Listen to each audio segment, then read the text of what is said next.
Irmãos, Deus tem uma palavra para você. Tem mesmo, Deus tem. Meus amados irmãos, muito bem. Olha, irmão, eu quero esclarecer aqui. Parece que o irmão não gostou muito, porque eu falei que Deus não vai atrás do filho pródigo, não vai atrás do desviado. E ele confundiu o desviado com ovelha perdida. A ovelha perdida, ela se perdeu do meio do rebanho. O desviado, o filho pródigo, ele pegou tudo que tinha e foi gastar no mundo. Ele saiu de livre e espontânea vontade.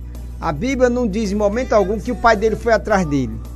Então, não confunda o filho pródigo com a ovelha perdida. A ovelha ela não se perdeu porque ela quis se perder. Ela se perdeu porque todos nós estamos sujeitos a cair.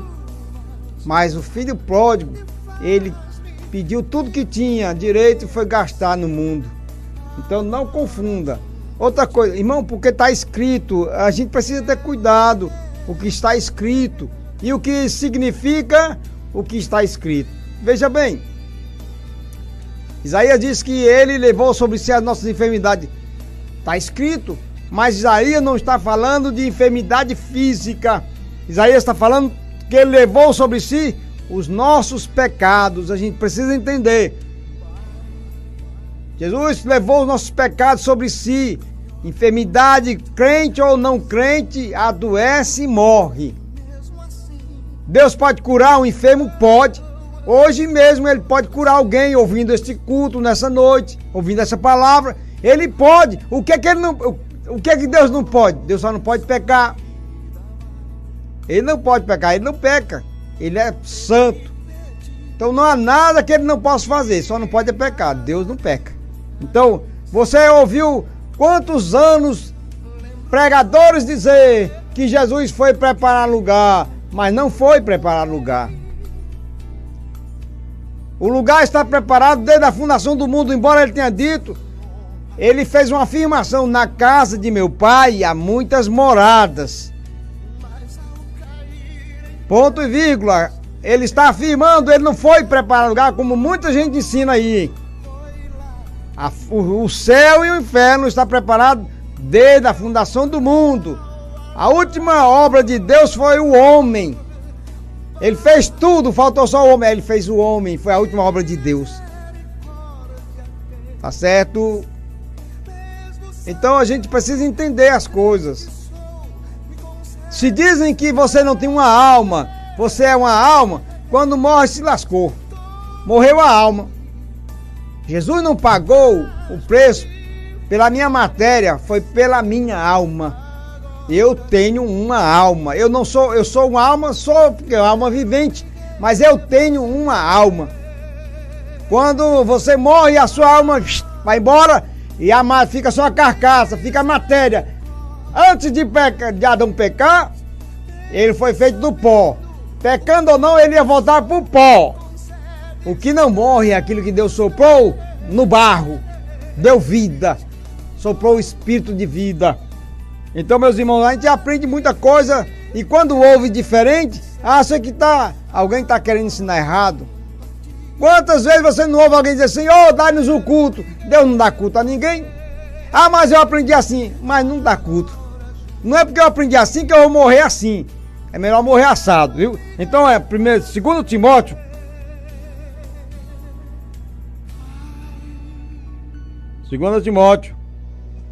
capítulo 4, irmão.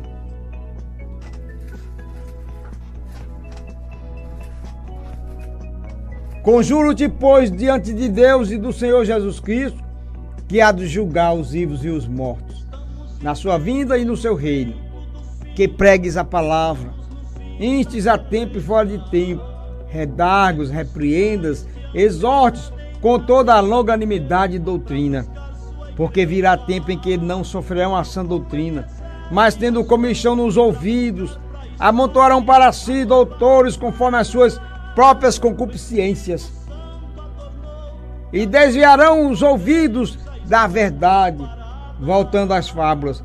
Mas tu ser sóbrio em tudo, sofre as aflições, faz a obra de um evangelista, cumpre o teu ministério. Timóteo aqui era evangelista, consagrado a evangelista, viu? Combati o bom combate, acabei a carreira, guardei a fé. Desde agora a coroa da justiça me está guardada, a qual o Senhor, justo juiz, me dará naquele dia. E não somente a mim, mas também a todos os que amarem a sua vinda. Meus amados irmãos, nós estamos vivendo tempos difíceis, em que você não ouve uma palavra dessa nas igrejas, mas você ouve só o que é bom, agradável. Não existe, parece que não existe mais exortação. Parece que estão com medo de exortar, de redarguir, para não perder a ovelha. Irmão, a ovelha que é ovelha, doutrina não mata a ovelha, nem afasta de Deus. Quantos irmãos têm deixado de exortar, de cuidar da igreja? Irmão, pastor vai prestar conta das ovelhas que Deus lhe entregou. Vai sim. A quem muito é dado, a muito é cobrado. Conjuro-te, pois, diante de Deus e do Senhor Jesus Cristo, que há de julgar tanto vivos como mortos. Viu, irmão? Então, Paulo está mandando aqui, Timóteo, presta atenção como é que tu anda. Seu exemplo. Seja um exemplo. Conjuro-te, pois, diante de Deus, irmão, é diante de Deus. Você não só está diante de Deus na igreja, não. Os olhos de Deus contemplam os bons e os ruins. Ninguém escapa da presença de Deus. Ele contempla todas as coisas. Então, não se engane que está na presença de Deus é só estar na igreja. Tem gente que está na igreja, mas está longe de Deus. Aí o irmão assim, o irmão se afastou da igreja. Olha, irmão, você pode se afastar da igreja, não pode se afastar de Deus.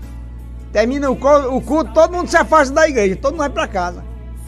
Então não é estar na igreja, é estar em Cristo. Então veja bem que Paulo pede a Timóteo, conjuro-te, pois, diante de Deus e do Senhor Jesus Cristo, que há de julgar, irmão. Há de julgar as nossas obras. E o que nos condena não é o nosso passado, é o nosso presente. Nós seremos salvos pelo nosso presente, não é pelo passado. Porque o nosso passado que não prestava, Deus, Ele perdoa. Mas eu não posso continuar vivendo da mesma forma que eu vivia. Porque eu vivendo errado, do jeito que eu vivia, o Senhor vem e eu fico. É o meu presente que me vai absolver ou me condenar diante de Deus.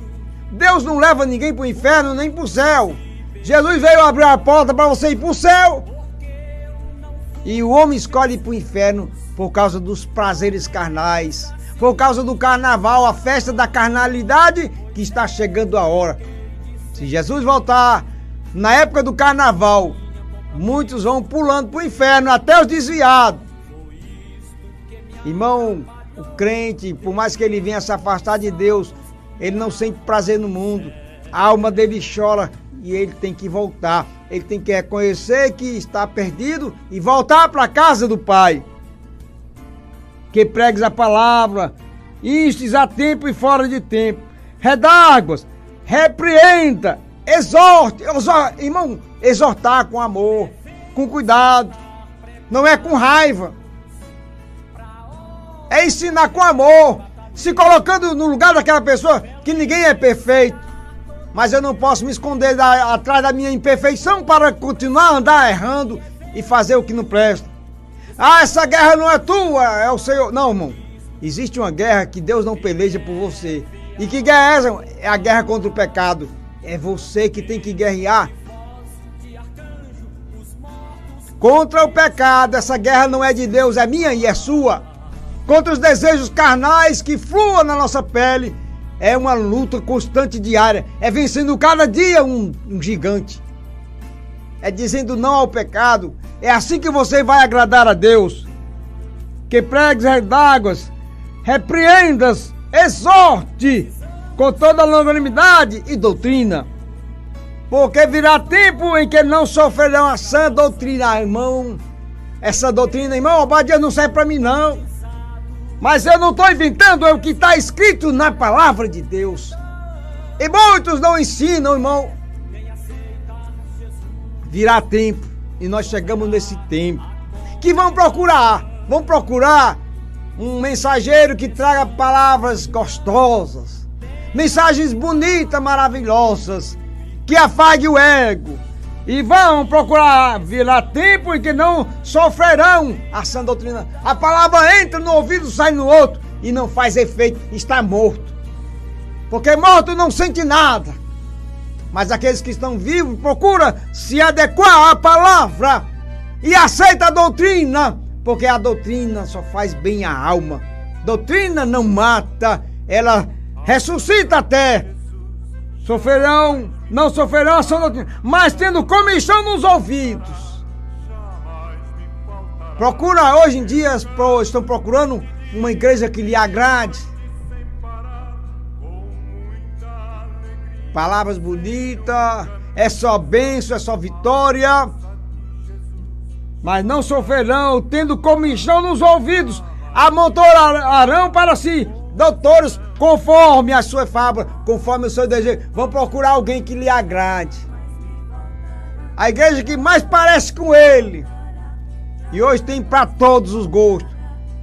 Tem pagode, tem samba, tem forró.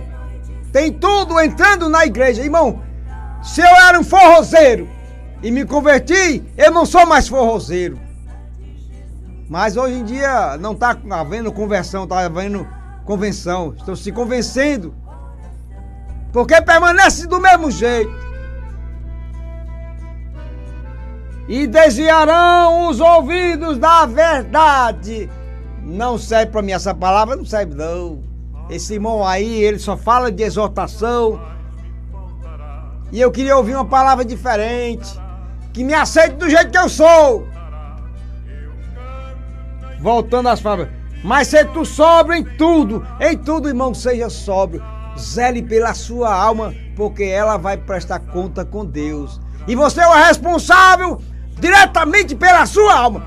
Não é Deus, não, é você, é responsável, que vai prestar conta daquele que há de julgar vivos e mortos.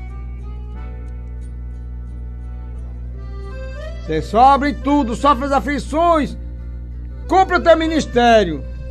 Paulo, mesmo estando na cadeia, tinha um amor pelas almas. Combati, tem gente que fala isso aqui, irmão. Combati o bom combate. Acabei a carreira e guardei a fé. Se você não guardar a sua fé, não, mas você vai passar pela fornalha. Crente passa por tribulação, crente passa por prova, crente passa necessidade. Mas a minha Bíblia diz assim: tendo com que comer e com que vestir, estejais com isto satisfeito. E satisfeito não significa acomodado. Certo, irmão? Combati o bom combate, acabei a carreira e guardei a fé. Desde agora a coroa da justiça me está guardada, ao qual o Senhor justo juiz me dará naquele dia. Paulo não recebeu, ninguém recebeu ainda. Mas vão ressuscitar e vão receber a coroa que está proposta naquele dia. Não somente a mim, Paulo diz, mas a todos quanto amam a sua vinda. E aquele que ama a sua vinda procura santificar a si mesmo, procura apresentar o seu corpo como sacrifício vivo e agradável a Deus, que é o culto racional, é toda hora. Triste daqueles que só pensam que culto é só 2 horas na igreja. Esse tipo de culto aí, irmão, não adianta nada se você não passar o dia consagrando a sua vida e à noite estar lá na igreja. Passa o dia no celular vendo o que não presta e à noite está na igreja. Combati o bom combate, acabei a carreira. Se você perdeu tudo aqui, menos a fé em Deus. Se você perdeu tudo nesta vida, menos a fé, você não perdeu nada. Amém. Mas quem tem jeito